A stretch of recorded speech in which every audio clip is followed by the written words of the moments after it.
Me quedé parada bajo las luces fluorescentes del Aeropuerto Internacional de Ciudad de México, con el mundo girando a mi alrededor como si yo fuera invisible. Los viajeros reían hablando por celular, las maletas rodaban ruidosamente sobre el piso y las voces resonaban por los altavoces. Y yo, Isabela Montero, de 69 años, recién viuda, estaba ahí con nada más que un suéter ligero sobre los hombros y un itinerario impreso que ahora parecía una burla cruel. Marisol me miró directo a los ojos, si es que a eso se le puede llamar mirar, cuando alguien te lanza una sonrisita por encima del hombro, y dijo: «Tienes tu celular, Isabela, véndelo. Con eso te alcanza para un boleto de camión». ¿No? Soltó una carcajada como si fuera un chiste ingenioso. Como si dejar a tu suegra en un aeropuerto sin equipaje, sin boleto de regreso y sin dignidad fuera una de esas decisiones familiares prácticas. Cecilia no dijo nada. No hacía falta.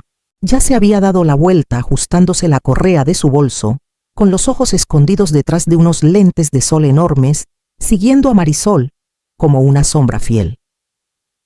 Juntas se dirigieron a la fila de seguridad, con etiquetas de primera clase, colgando de sus maletas el cabello recién peinado, los tacones resonando sin dudar.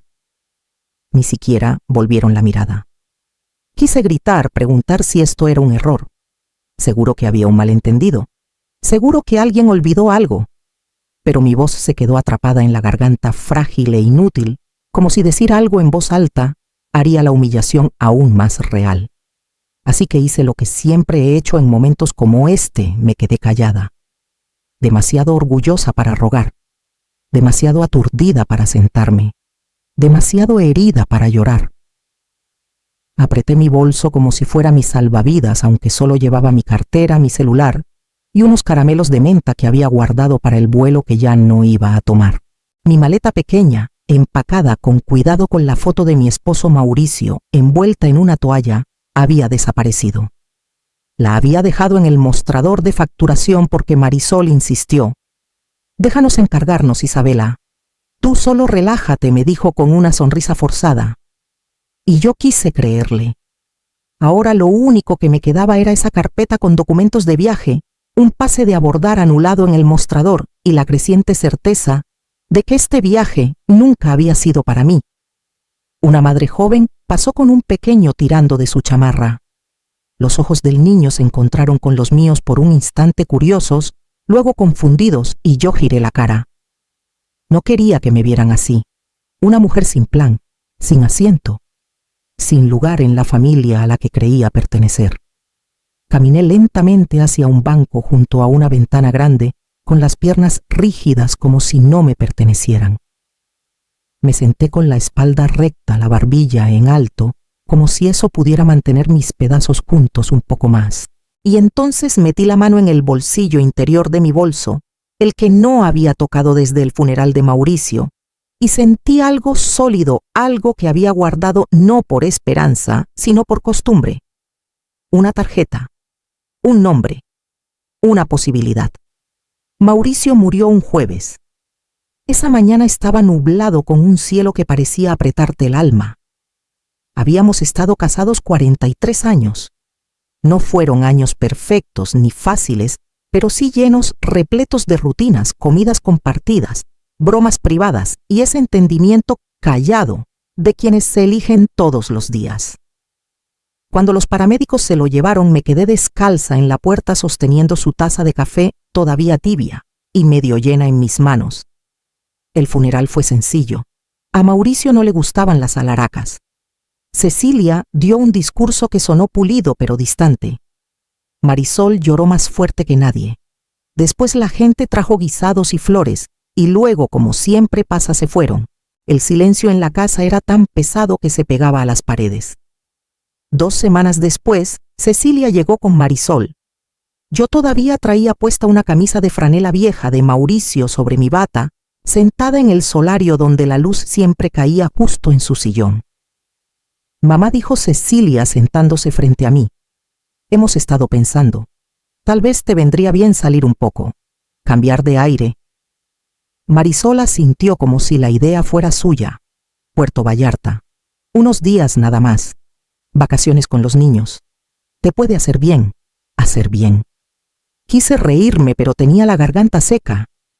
Dijeron que Mauricio hubiera querido que respirara, que viera el mar otra vez, que saliera de la casa donde todo me recordaba lo que había perdido. Tal vez tenían razón. No había ido más allá del súper en semanas. Extrañaba el sonido de las olas, la forma en que el aire salado abraza la piel. Así que dije que sí. Esa noche abrí el cajón de Mauricio y encontré el reloj de bolsillo que llevaba cuando nos conocimos. Ya no funcionaba. Lo vendí en una casa de empeño en la esquina por 10,000 pesos. El hombre detrás del mostrador no hizo preguntas, solo me dio el dinero, y desvió la mirada cuando vio que me temblaban las manos. Sumé eso al sobre que ya tenía con los 12,000 pesos que había guardado del reembolso de impuestos del año pasado. Se sentía bien contribuir, ser parte de algo. Cuando Marisol mencionó que todos estaban poniendo de su parte, quise creer que yo también era parte de ese todos. Empaqué despacio. Una foto de Mauricio de nuestro 25 aniversario, mi bufanda más suave, un libro de tapa blanda que llevaba años queriendo terminar, y uno de sus pañuelos doblado con cuidado en el bolsillo exterior. La mañana del vuelo, puse todo en una maleta pequeña, con ruedas, y la cerré. Luego, tomé el sobre con el dinero y se lo di a Cecilia, que lo aceptó con un asentimiento rápido y sin mirarme a los ojos. La mañana del viaje, el aire se sentía más pesado de lo normal. Cecilia llegó a mi casa 10 minutos antes, tocó el claxon una vez y esperó con el motor encendido. Revisé mi maleta 2 veces, alicé mi bufanda y besé la foto de Mauricio que había guardado en el bolsillo delantero. Quería creer que esto sería bueno. Lo necesitaba. En el aeropuerto apenas tuvimos tiempo de respirar. Marisol iba adelante señalando el mostrador de facturación como si lo hubiera hecho 1000 veces. «Déjanos encargarnos, Isabela», dijo con un tono dulzón que escondía algo más. «Tú solo relájate». Dudé. «Prefiero llevarla conmigo. Es solo una maleta». Cecilia puso una mano en mi brazo. «Mamá, no pasa nada. No quieres andar arrastrándola por seguridad. La facturamos con las nuestras. Es más fácil, para ellas». Lo dejé pasar, entregué la maleta al encargado y la vi desaparecer detrás de la cinta transportadora. Me dije que no era nada. Adentro la fila avanzaba lenta. Aferré mi carpeta con el itinerario, el pase de abordar y mi identificación, todo organizado como Mauricio lo hubiera hecho. Cuando llegué al mostrador le sonreí a la empleada y le entregué mis papeles. Ella los escaneó y frunció el ceño. «Lo siento, señora», dijo tecleando rápido. «Parece que el vuelo de regreso está anulado». «¿Anulado?», intenté mantener la calma. «Debe haber un error». Volvió a revisar sus dedos moviéndose más rápido. «No hay reserva de regreso a su nombre». «Tiene otra confirmación detrás de mí». Cecilia y Marisol ya estaban caminando hacia la fila de seguridad. Me giré llamándolas. «Cecilia, mi boleto». Marisol se detuvo a medias, visiblemente molesta. «Solo te compramos un boleto de ida». Isabela dijo, como si fuera obvio. «Estás jubilada. Tienes tiempo. Ya te las arreglarás». Cecilia ni me miró. Solo ajustó sus lentes de sol y siguió caminando. Me quedé paralizada un momento con el pase de abordar en la mano como un mapa inútil. Pensé en llamar a Mariana antes, Mariana, la hermana de Mauricio, que vivía a 1 hora de la ciudad. Pero, ¿qué le diría? Que mi propia hija me había dejado atrás, que era la madre que nadie quería llevarse a casa. No llamé. No pude. En cambio me salí de la fila, caminé despacio hacia un lado y me senté cerca de una ventana que daba a la pista. Un avión despegó a lo lejos, elevándose con propósito, mientras yo me quedaba en tierra, parpadeando contra el peso en mi pecho. Me senté junto a la ventana grande donde la luz del sol entraba sin calidez. Mis manos descansaban en mi regazo inmóviles. A mi alrededor el aeropuerto seguía su ritmo, avisos de vuelos, risas, el rodar apagado de las maletas sobre el piso, pero dentro de mí todo se había detenido. No lloré. No porque no estuviera herida, sino porque el dolor estaba tan profundo que no encontraba la superficie. Pensé en la última vez que me sentí tan invisible. Tenía 9 años sentada en los escalones de la casa de mi abuela, esperando a un padre que prometió regresar para la cena. Nunca volvió. Ni una llamada, ni una nota.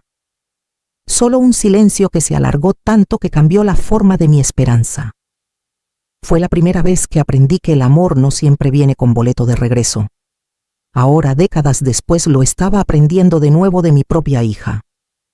Cecilia ni siquiera me miró cuando se fueron, ni un rastro de conflicto en su rostro, solo distancia, como si yo fuera una carga que había llevado demasiado tiempo. Mauricio solía decir: algunas personas confunden amor con obligación. Sabrás la diferencia cuando dejen de fingir. Creo que por fin entendí a qué se refería. Metí la mano en mi bolso buscando un pañuelo y sentí algo más firme que el papel. Un rectángulo pequeño en el bolsillo lateral liso familiar. Lo saqué. Era una tarjeta de presentación algo gastada en las orillas, Julián Ramírez, antes Julián Reines, abogado. Mauricio me la había dado hace años cuando actualizamos nuestros testamentos. Si algo pasa, dijo, y no estoy para arreglarlo, llama a Julián. Él te cuidará. Había olvidado que la tenía, pero ahí estaba guardada junto a un caramelo de menta y una lista de compras a medio usar, como si hubiera estado esperando. Recorrí el borde de la tarjeta con el pulgar, dejando que su peso me anclara. Podía estar abandonada, pero no estaba indefensa. No del todo. Guardé la tarjeta en mi cartera, me levanté despacio y caminé hacia las puertas corredizas. Afuera los taxis estaban alineados en filas ordenadas. Me acerqué al primero apretando la correa de mi bolso contra el pecho. Le di al conductor una dirección que no había pronunciado en años. El viaje en taxi a la oficina de Julián tomó poco menos de 30 minutos. El conductor no habló mucho y yo no ofrecí conversación. Mantuve la ventana entreabierta, dejando que el aire fresco de la primavera me diera en la cara cortante y limpio. En algún lugar detrás de nosotros, Cecilia y Marisol estaban abordando su vuelo a Puerto Vallarta, probablemente acomodándose en sus asientos de primera clase, bebiendo algo frío y caro, subiendo fotos con filtros que decían tiempo en familia sin incluirme. La oficina de Julián no había cambiado desde la última vez que Mauricio y yo estuvimos ahí. Los mismos sillones de piel gastada, los mismos diplomas enmarcados y una foto vieja de su perro en el estante detrás del escritorio. Se puso de pie cuando entré, sorprendido pero cálido. Isabela, dijo, estrechándome la mano con las dos suyas. Ha pasado tiempo. Lamento mucho lo de Mauricio. Asentí. Gracias. Estoy aquí porque necesito cambiar mi testamento. Alzó una ceja, pero no hizo preguntas. Julián conocía a Mauricio lo suficiente como para saber que no hacía nada por impulso. Me senté, saqué el cuadernito donde había anotado cada cuenta, cada activo, cada detalle que pude recordar en el trayecto. Se lo entregué y él lo leyó en silencio antes de empezar a teclear. Quiero que Cecilia y Marisol queden fuera por completo, dije. Sin participaciones parciales, sin derechos residuales. Nada. Entendido, respondió deteniendo los dedos justo lo suficiente para asimilar la gravedad de mis palabras. Quiero que todo, la casa, las inversiones, el terreno vaya a Refugio Sereno, antes Silver Harbor. Es una organización sin fines de lucro que da vivienda y ayuda legal a adultos mayores abandonados. Aquí está su información. Le entregué el folleto que había tomado meses atrás en el centro comunitario, sin imaginar que lo estaría usando para mí misma. Me miró con cuidado. ¿Estás segura? Nunca he estado más segura. Asintió, y el sonido de su teclado volvió a llenar la habitación. Revisamos cada línea, cada beneficiario, cada cláusula, cada texto que alguna vez asumió el cariño y la gratitud de una hija. Lo taché todo con limpieza y sin dudar. Cuando terminamos pedí que todo se notarizara, sellara y guardara en su oficina, accesible solo para él, y un albacea designado por la organización. No quería que ninguna mano de mi familia tocara lo que yo había trabajado para proteger. Quiero que sea prueba de fuego protegido con contraseña y fuera del alcance de todos los demás. Aunque vengan a preguntar. No pasarán de mí, dijo. Me puse de pie con mi nueva carpeta en la mano y sentí algo que no había sentido desde antes de que Mauricio muriera con Troll. No sobre lo que había pasado, sino sobre lo que vendría después. Afuera el sol había cambiado ligeramente en el cielo. Salí a su luz sin parpadear y llamé otro taxi, esta vez dando el nombre de un motel al otro lado de la ciudad, modesto, tranquilo, temporal. Solo lo suficiente para descansar antes de la próxima decisión. Esperé 3 días antes de regresar. Mitad de semana, media mañana, cuando sabía que Cecilia y Marisol estarían en el trabajo y los vecinos demasiado ocupados para notar una camioneta en mi entrada. Llamé a una empresa de mudanzas de otro municipio, pagué en efectivo y les dije que solo llevaría unas pocas cosas. No hicieron preguntas, por eso los elegí. La casa se sentía más pequeña al entrar. No físicamente sus paredes seguían iguales, sino emocionalmente, como si ya no encajara en sus rincones. El aire estaba viciado.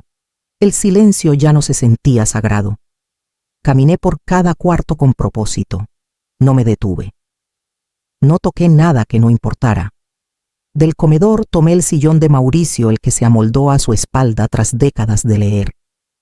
De nuestro cuarto empaqué su gorra azul marino, una caja con sus cartas y el kilt que mi madre cosió para nuestra boda. Del closet saqué el álbum de bodas con el lomo gastado y la cubierta suave por años de sostenerlo. El resto lo dejé. La mesa del comedor donde hacíamos cenas dominicales. La vajilla que no usamos desde que Mauricio enfermó. El colchón que cambiamos juntos cuando insistió en que merecía dormir mejor. Cuando los de la mudanza terminaron, dejé las llaves en un sobre sellado en la barra de la cocina. Junto a él puse una nota doblada. 3 palabras cortas escritas con letra clara: no llamen, no pregunten. Cerré la puerta en silencio y no miré atrás. El viaje a Jardines del Valle, antes Willow Glen, tomó poco menos de 2 horas, aunque se sintió más largo de la mejor manera. Como si la distancia lograra lo que el tiempo no había podido, desenredarme de las partes de mí que fingía que aún pertenecían a otros. Jardines del Valle estaba justo a las afueras de la ciudad, entre 2 encinos altos y una fila de jardines bien cuidados. Lo había visitado una vez con Mauricio hace años, cuando insistió en que estuviéramos preparados para cualquier cosa.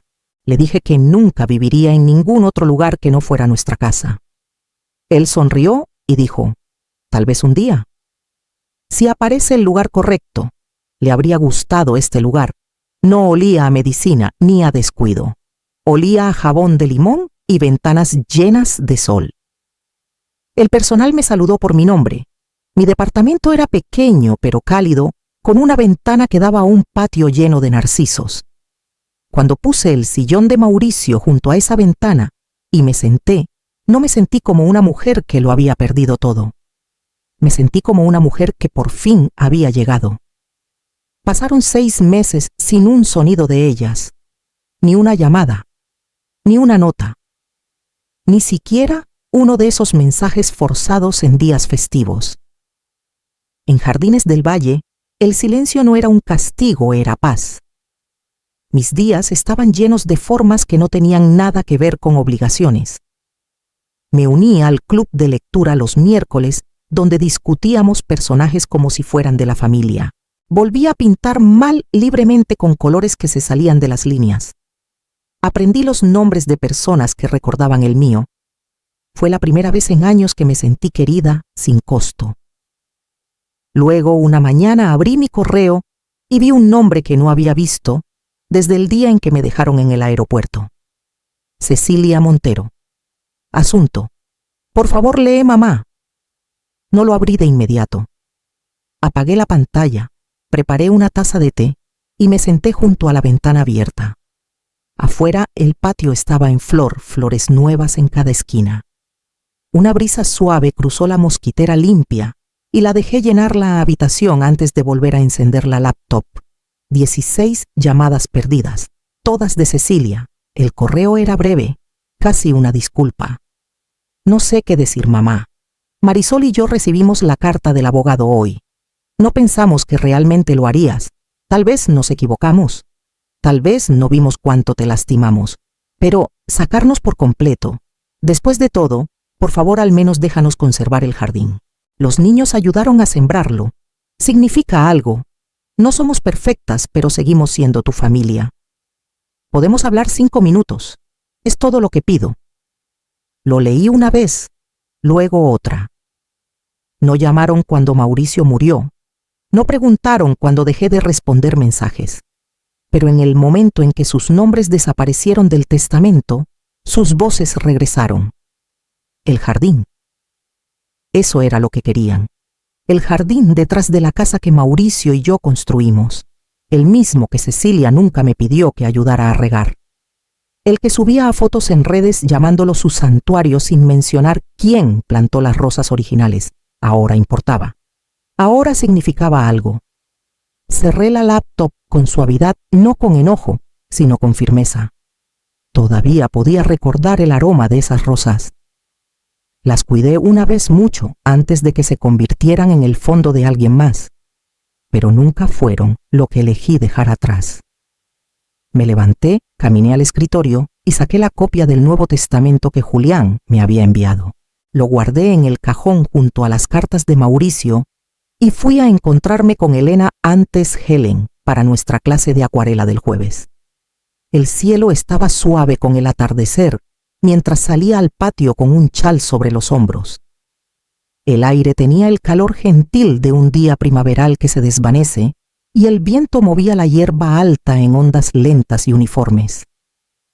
Caminé por el sendero de piedra despacio, pasando por camas de lavanda y caléndulas tempranas dejando que mis dedos rozaran las hojas aún húmedas por el riego. Mauricio solía decir, siembra lo que importa. Lo susurró una vez mientras cavaba hoyos para tomates en nuestro patio, con tierra en las manos y sudor en la frente. No le di importancia entonces, pero las palabras se quedaron. Ahora, caminando bajo la luz que se desvanecía, lo entendí de una manera que nunca antes. Lo que siembras es con lo que vives, y a veces lo que arrancas es lo que te libera. De vuelta en mi cuarto, abrí mi diario, el de cuero que Mauricio me dio para nuestro 40º aniversario, y busqué una página en blanco. Comencé a escribir una carta, no para Cecilia, no para Marisol, sino para la mujer que solía ser. O tal vez para la mujer que vendría después de mí. Si estás leyendo esto, hace mucho que no te han visto. Te has doblado tanto por otros que olvidaste cómo pararte derecha para ti misma. Pero déjame recordarte, tu valor no es un favor que se concede. Es un hecho que no desaparece cuando otros no lo reconocen. No estás aquí para ser conveniente, ni callada, ni invisible. Firmé la carta sin nombre porque no era para una sola persona. Era para quien necesitara recordarse a sí misma. Doblé la hoja y la puse bajo la vela en mi buró, la que encendía cada noche antes de dormir solo para Mauricio. La llama titilaba baja, constante, segura. La observé un rato respirando la paz que me había tomado una vida entera ganar. Luego tomé mi celular. 16 llamadas perdidas, 3 correos nuevos, un mensaje de voz sin escuchar. Lo apagué sin abrirlo. Afuera las luces del pasillo se atenuaron a su brillo nocturno. Una enfermera rió suavemente en el corredor. En algún lugar, un reloj marcó la hora. Me recosté en el sillón de Mauricio, ajusté el chal y cerré los ojos, no como una mujer que había sido abandonada, sino como una que por fin había elegido su propio final.